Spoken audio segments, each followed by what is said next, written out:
అందరికి ఈ రోజు మా ఇంట్లో నేను చికెన్ పులావ్, ఫిష్ పులుసు, ఫిష్ ఫ్రై చేశాను. అంటే చేప గుడ్డు కూడా వేసాను అనుకోండి, అది వేరే విషయం. ఎవరైనా చికెన్ పులావ్ లోకి చేపల పులుసు చేస్తారా? నేను చేసిన ఏం చేస్తాం, అది సపరేట్ గా తినచ్చు అని చెప్పేసి అందుకనే ఇప్పుడు ఇక్కడ నేను ఫిష్ ఫ్రై పెట్టుకొని చికెన్ పులావ్ లో నెక్స్ట్ ప్రాన్ పికిల్ వేసుకొని తింటున్నా.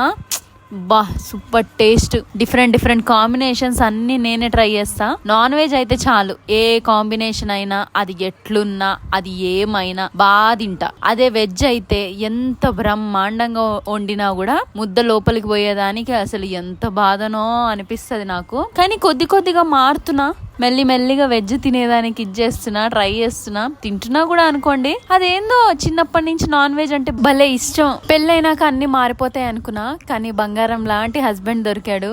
ఏమీ మారలేదు, నా ప్రతి ఇష్టాలకి ఇష్టంగా విలువిస్తాడు.